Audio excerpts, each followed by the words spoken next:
Atul Subhash suicide case में बड़ा update सामने आया है। बेंगलुरु की सिटी सिविल कोर्ट ने मामले में अतुल सुभाष की पत्नी निकिता सिंघानिया, उनकी मां निशा सिंघानिया और भाई अनुराग सिंघानिया समेत सभी आरोपियों को जमानत दे दी है। निकिता सिंघानिया को पुलिस ने गुरुग्राम से गिरफ्तार किया था, वहीं निशा सिंघानिया और उनके भाई अनुराग को प्रयागराज में गिरफ्तार किया गया था। जानकारी के मुताबिक इन तीनों पर ही अतुल सुभाष को सुसाइड के लिए उकसाने का आरोप है। अब सवाल ये है कि क्या जमानत मिलने के बाद अतुल सुभाष की आरोपी पत्नी निकिता सिंघानिया दोबारा अपनी जॉब कंटिन्यू कर सकती हैं?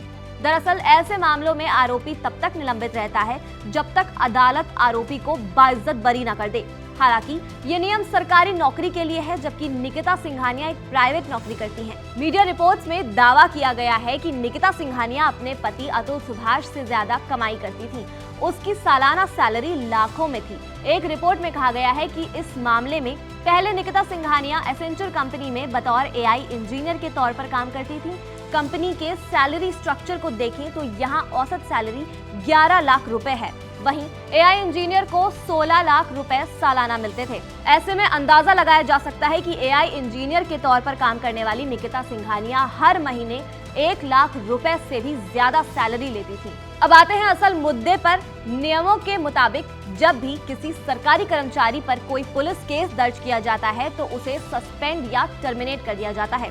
सस्पेंड होने पर आरोपी की स्थायी रूप से सेवा समाप्त कर दी जाती है, जबकि टर्मिनेशन में सेवा स्थायी रूप से खत्म कर दी जाती है। हालांकि इसके लिए भी सीमा निर्धारित की गई है। ऐसे अपराध जिनमें 3 साल से ज्यादा की सजा का प्रावधान है, उन अपराधों में FIR होने पर सरकारी कर्मचारी को सस्पेंड कर दिया जाता है और जब तक व्यक्ति मुकदमे में बरी नहीं हो जाता है तब तक उसे वापस सेवा में नहीं लिया जाता है।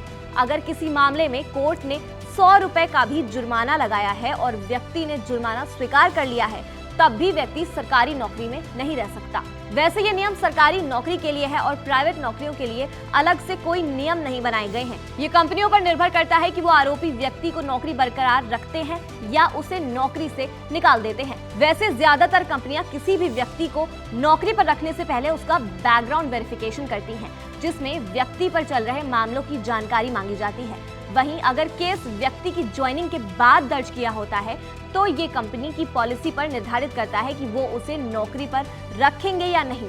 इस मामले में ABP लाइव की नजर बनी हुई है। जो भी अपडेट्स आएंगे हम आप तक पहुंचाते रहेंगे। इस वीडियो की स्क्रिप्टिंग की थी हमारे साथी आयुष ने। मेरा नाम है खुशी सक्सेना। देश दुनिया की तमाम खबरों के लिए आप देखते रहिए ABP लाइव।